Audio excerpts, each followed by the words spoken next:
My name is Ben Abney. I North Side boy, went to school at McLean High School, became a tennis player, was able to get good enough at playing tennis that I came to TU on an athletic tennis scholarship. Being raised by a single mom is tough, but when you have the ability to educate yourself at a school as good as TU, you have a path. I went to TU undergraduate and TU law school and got a law degree in 1968. After about 2 years, 4 of us that went to TU formed our law firm. That was in March of 1972. It grew and grew and grew and grew to over 100 lawyers. From the time I first met Ben, it was obvious how much he loved the university and how much it was a central focus of his life and his career as a lawyer. You know, you've got to care about the guy to really represent him, and we cared about every one of them. Someone that you've never met comes into your office, closes the door, and they sit down and tell you the most intimate, sometimes the most heartbreaking things about their situation. And it's your job to see if you can do something to help them. I have a lot of pride in the fact that Ben is my partner and has been now for, 40-some years. In my experience, nobody could deserve the Lifetime Achievement Award more than Ben. I'm Exhibit A for someone who educated himself out of poverty. The law school and the undergraduate program also allowed me the opportunity to see things, do things, and get myself to a point where I could improve myself.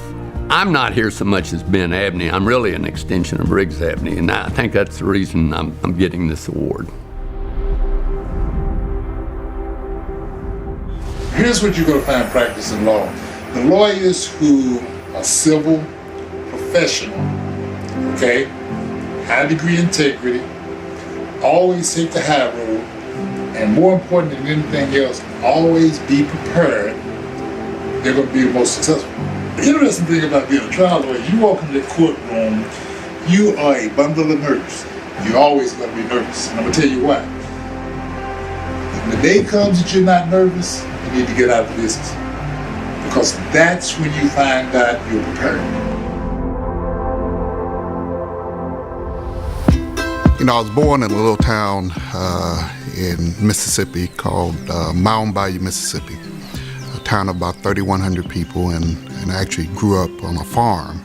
My Uncle Carlos was practicing law at that time, and I thought it was interesting, so I thought I'd follow his path and go into business. Carlos had an effect on every major decision that I made in my life. He had a small practice, so he had to be a businessman, run the practice, but he also was representing everyday citizens in our community. Judge Chappelle made the city and the county a better place.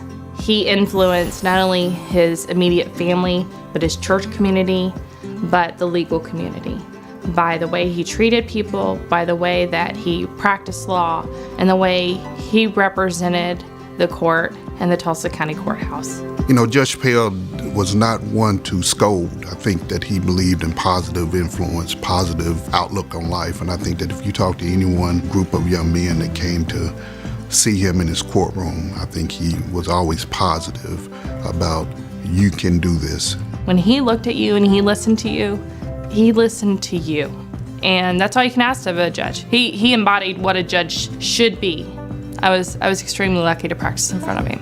He would truly be honored, because I don't think he would have expected just 30 years ago that he would have been honored in this way.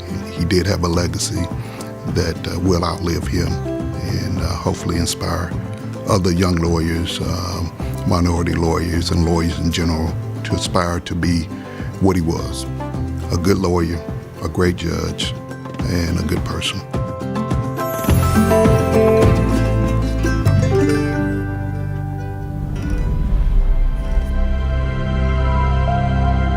I'm John Edward Dowdell. I'm a alum from the University of Tulsa, clerked at the 10th Circuit Court of Appeals for the next 2 years, and then I was in practice of law for 30 years and became a judge in 2012. A lot of young people come see me about the law, about what should I do. I tell them a story that whatever you're thinking right now, It may happen, but if you go to law school, and this is a great place to do it, your path's probably gonna change, and just go with it. There are a lot of aspects to being a lawyer. Number one, you need to know what the law is. You need to know how to formulate that, both orally and in writing. And hopefully you need to have an ability to make those presentations in court. And I can truly say, John, he simply does all of those things better than anybody else I've ever had to deal with. The challenge of a judge is to get it right without regard to any bias. But I try to really know the defendant, and I think that the power to take away liberty is huge. He has and will continue to make those tough decisions for the betterment of the people who appear before him, and therefore for the betterment of the society at large, and certainly the city of Tulsa. I just want to thank the College of Law for making this decision. It's very sweet. I'm honored.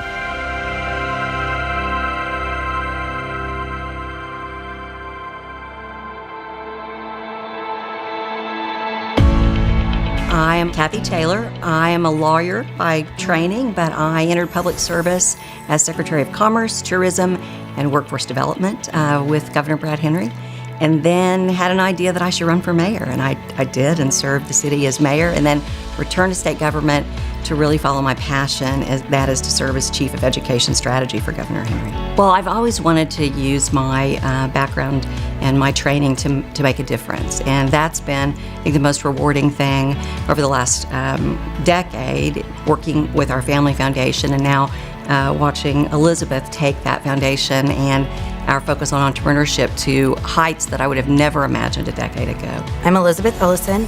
I'm the president and CEO of the Lobeck Taylor Family Foundation.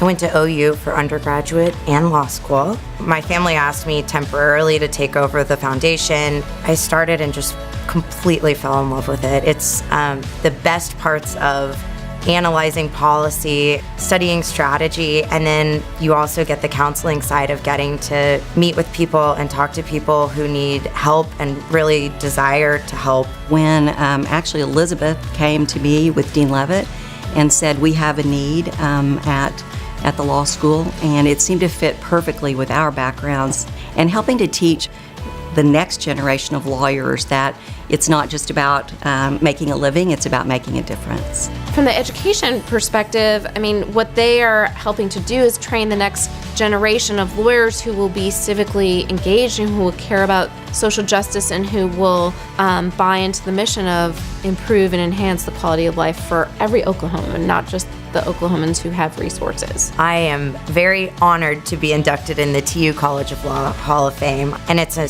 really special honor to be inducted with my mom, who's one of my favorite people in the whole world.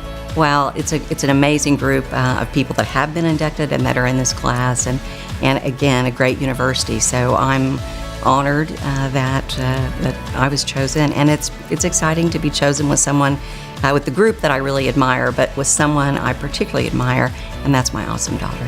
One of the great things about being the Dean of the College of Law is that I get to meet, work with, and now honor some of the most terrific lawyers in the city of Tulsa. Our honorees tonight really have careers that I hope all of our students can emulate. This is what a TU lawyer should look like. Right? That's what these folks bring to us. But they also have a sense of community, a sense of kindness and warmth and humility, and are always willing to do whatever needs to be done to help everyone.